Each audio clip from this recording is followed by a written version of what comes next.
राज्यामध्ये विकेंडला पावसाचा जोर वाढणार असल्याचा हवामान विभागाचा अंदाज। कोकणासह मुंबई उपनगरामध्ये काल रात्रीपासून पावसाच्या जोरदार सरी। मुंबईमध्ये पहाटेपासून सर्वत्र पावसाची जोरदार बॅटिंग। आज मुंबई, पुणे, पालघर, कोल्हापूर यांना येलो अलर्ट। मुसळधार पावसाचा मुंबईच्या लोकल सेवेवरती परिणाम। तीनही मार्गांवरची लोकल सेवा पावसामुळे विस्कळीत। मुसळधार पावसामुळे दृश्यमानताही कमी, लोकल वाहतूक विलंबाने। विदर्भामधल्या चंद्रपूर जिल्ह्याला पावसाचा रेड अलर्ट, तर नागपूर, गडचिरोली, वर्धा आणि अमरावती जिल्ह्याला ऑरेंज अलर्ट। नदीकाठच्या गावांना प्रशासनाचा सतर्कतेचा इशारा। नागपूर जिल्ह्याला पावसाचा ऑरेंज अलर्ट। सकाळपासून जिल्ह्यामध्ये दमदार पाऊस, जनजीवन विस्कळीत। नागपूरच्या वाडी, हिंगणा, डवलामेटी, सुराबर्डी या भागामध्ये विजांच्या कडकडाटासह पावसाच्या जोरदार सरी। दृश्यमानता कमी झाल्याने वाहतुकीचा वेगही मंदावला। अमरावतीच्या चांदूर बाजार तालुक्यामध्ये मुसळधार पाऊस। माधात गावामधून वाहणाऱ्या नाल्याला पूर, पुराचं पाणी गावात घरामध्ये शिरलं। गोंदिया जिल्ह्यामध्ये दमदार पाऊस, पावसामुळे अनेक भागातील विद्युत पुरवठा खंडित। भंडारामध्ये मध्यरात्रीपासून पावसाची जोरदार हजेरी। पावसानं नदी नाले प्रवाहित, काही भागांमधील घरामध्ये शिरलं पावसाचं पाणी। सिंधुदुर्ग जिल्ह्यामध्ये काल रात्रीपासून सुरू असलेल्या मुसळधार पावसामुळे तेरेखोल नदी इशारा पातळीवर। पावसाचा जोर कायम राहणार असल्याचा हवामान खात्याचा अंदाज। रायगड जिल्ह्याला आज आणि उद्या ऑरेंज अलर्ट। मुसळधार पावसामुळे रोह्यामधील कुंडलिका नदी दुथडी भरून वाहू लागली, तसंच समुद्र किनाऱ्यावरील नागरिकांना सुरक्षित ठिकाणी स्थलांतर होण्याच्या सूचना। वर्धा येथील 5 तालुक्यांमध्ये अतिवृष्टी। हिंगणाघाट तालुक्यातील अनेक मार्ग वाहतुकीसाठी बंद। वीज पडून बैल जखमी, गोठाही जळाला। वर्धा, वणा, बोर, पोथरा, यशोदा, धाम नदीसह लाल नाल्याच्या पाणी पातळीत देखील मोठी वाढ। वर्ध्याच्या सुरगाव तालुक्यामध्ये अतिवृष्टीमुळे नदीला पूर। सेलू येळाकोटी मार्गावरती असलेल्या पुलावरून पाणी गेल्यानं काही काळ रस्ता बंद। वर्ध्याच्या सेलूमध्ये अतिवृष्टी, तब्बल 4 तास झालेल्या पावसामुळे अनेकांच्या घरामध्ये शिरलं पाणी।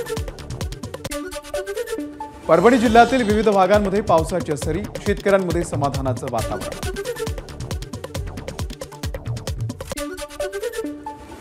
खेडमध्ये मुसळधार पाऊस, जगबुडी नदीनं ओलांडली धोक्याची पातळी। खेड शहराला पुराच्या पाण्याचा धोका। सध्या जगबुडी नदी 7.25 मीटरवरून वाहतीये।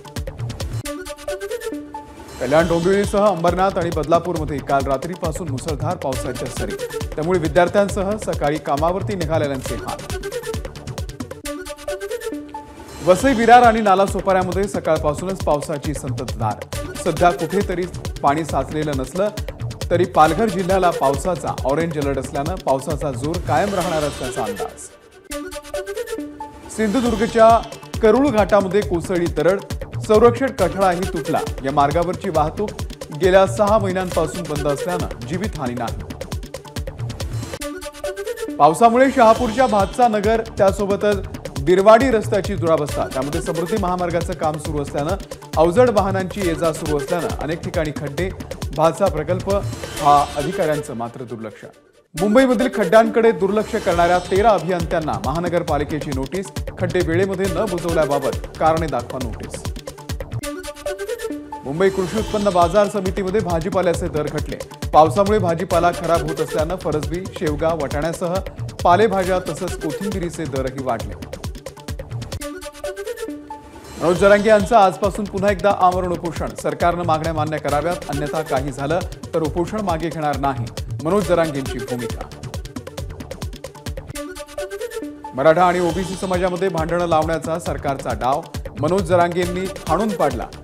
सरकार जरांगेंच्या मागणीकडे दुर्लक्ष करते, भास्कर जाधवांची टीका। ओबीसी आक्रोश मोर्चाला सुरुवात करणार। 22 ते 25 जुलै पहिला टप्पा असेल। अंबडपासून मोर्चा सुरू होईल आणि त्यानंतर संपूर्ण राज्यामध्ये मोर्चा होणार, लक्ष्मण हाके यांची माहिती।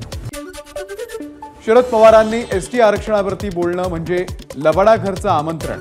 आमच्या 4 पिढ्या गेल्या पण पवारांना कधी धनगर समाज दिसला नाही, लक्ष्मण हाके यांची टीका। कोर कमिटीच्या बैठकीनंतर आता भाजपच्या प्रमुख नेत्यांची संघ परिवाराच्या सोबत बैठक। राज्य भाजपचे प्रमुख नेते, केंद्रीय प्रभारी हे संघातील प्रमुख प्रचारक या सगळ्यांना मार्गदर्शन करणार। विधानसभा निवडणुकीच्या तयारीसाठी भाजपच्या कोर कमिटीची बैठक। पश्चिम महाराष्ट्र, कोकण आणि उत्तर महाराष्ट्रामध्ये बैठकींचा आढावा। येत्या निवडणुकीमध्ये महायुतीची ताकद कशी वाढेल या संदर्भात बैठकीमध्ये मंथन। भाजपच्या कोर कमिटीमध्ये सगळ्या विषयांवरती विस्तृत चर्चा झाली। पंकजा मुंडे यांची माहिती। निवडणुकीमध्ये महायुतीची ताकद वाढावी यासाठी भाजप नेत्यांवरती विभागवार जबाबदारी दिली जाणार। यासाठी 21 जुलैला पुण्यामध्ये केंद्रीय गृहमंत्री अमित शहा यांच्या उपस्थितीमध्ये बैठक। काँग्रेसच्या कोर कमिटीची विजय वडेट्टीवार यांच्या निवासस्थानी बैठक। आम्ही सर्व मित्रपक्ष विधानसभेच्या जागांसंदर्भात निर्णय घेऊ, नाना पटोले यांची प्रतिक्रिया। भाजपच्या टीमला काँग्रेसचे प्रवक्तेही प्रत्युत्तर देणार। आम्हीही 10-12 प्रवक्त्यांची यादी जाहीर करू, नाना पटोले यांचं वक्तव्य। प्रदेश काँग्रेसच्या बैठकीमध्ये राज्य सरकारच्या शासकीय योजनांना प्रत्युत्तर देण्यासंदर्भामध्ये चर्चा। या बैठकीमध्ये आगामी काळात काँग्रेस पक्षाशी निवडणुकीच्या रणनीती संदर्भात चर्चा झाल्याची माहिती। काँग्रेसच्या फुटलेल्या आमदारांवरती कठोर कारवाई होणार। 7ही आमदारांना पक्षामधून निलंबित करण्यात येण्याची शक्यता। पुढच्या 2 दिवसांमध्ये पक्षाची भूमिका होणार स्पष्ट। विधान परिषद निवडणुकीमध्ये क्रॉस वोटिंग करणाऱ्या आमदारांवरती कारवाई संदर्भात बैठकीमध्ये चर्चा।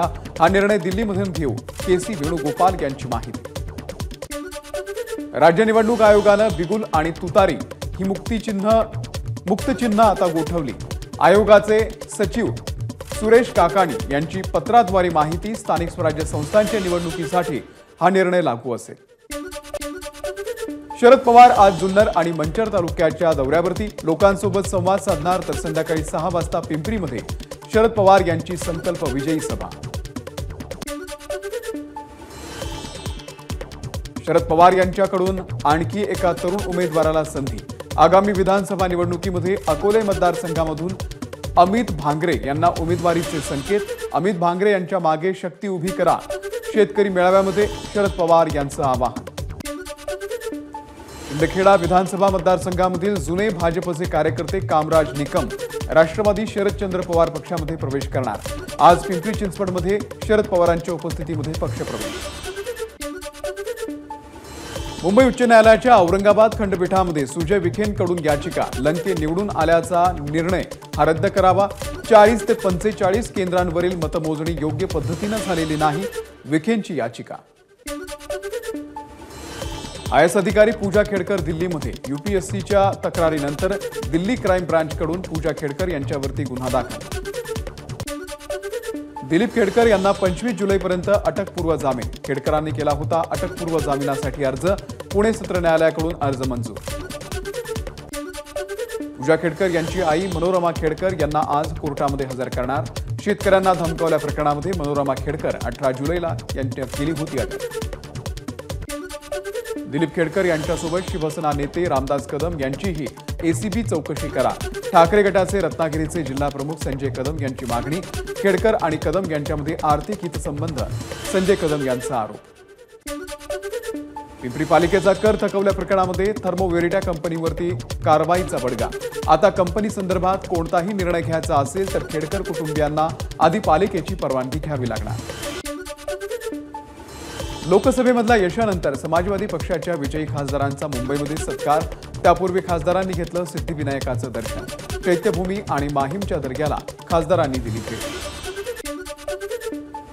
जिल्हा परिषद आणि पंचायत समित्यांच्या पोटनिवडणुकांसंदर्भामध्ये 11 ऑगस्टला मतदान।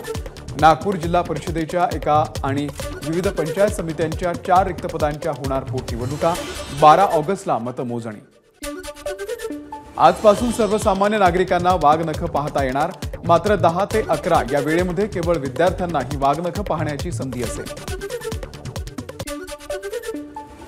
शिवरायांची वाघनख राज्यामध्ये आणल्यासंदर्भात जरांगेंकडून सरकारचं कौतुक। आपण सुद्धा वाघनख पाहण्यासाठी जाणार असल्याची जरांगेंची माहिती।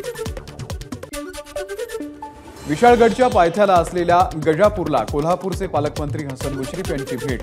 विशाळगड आणि परिसरामध्ये नागरिकांना भयमुक्त करून त्यांना आधार देण्याची गरज, मुश्रीफ यांचं वक्तव्य। स्वतःच्या बहिणीच्या घरावरती नांगर फिरवला, आता लाडक्या बहिणीचा पुळका आलाय का? लाडकी बहीण योजनेवरून ठाकरे गटाचे नेते शरद कोळी यांचा अजित पवारांना खोचक टोला। जुनीच योजना फसवून लोकांना सांगतात, मुख्यमंत्र्यांनी लाडका भाऊ योजनेचा GR दाखवावा, अन्यथा विठ्ठलाची माफी मागावी। विनायक राऊत यांचं मुख्यमंत्र्यांना आवाहन।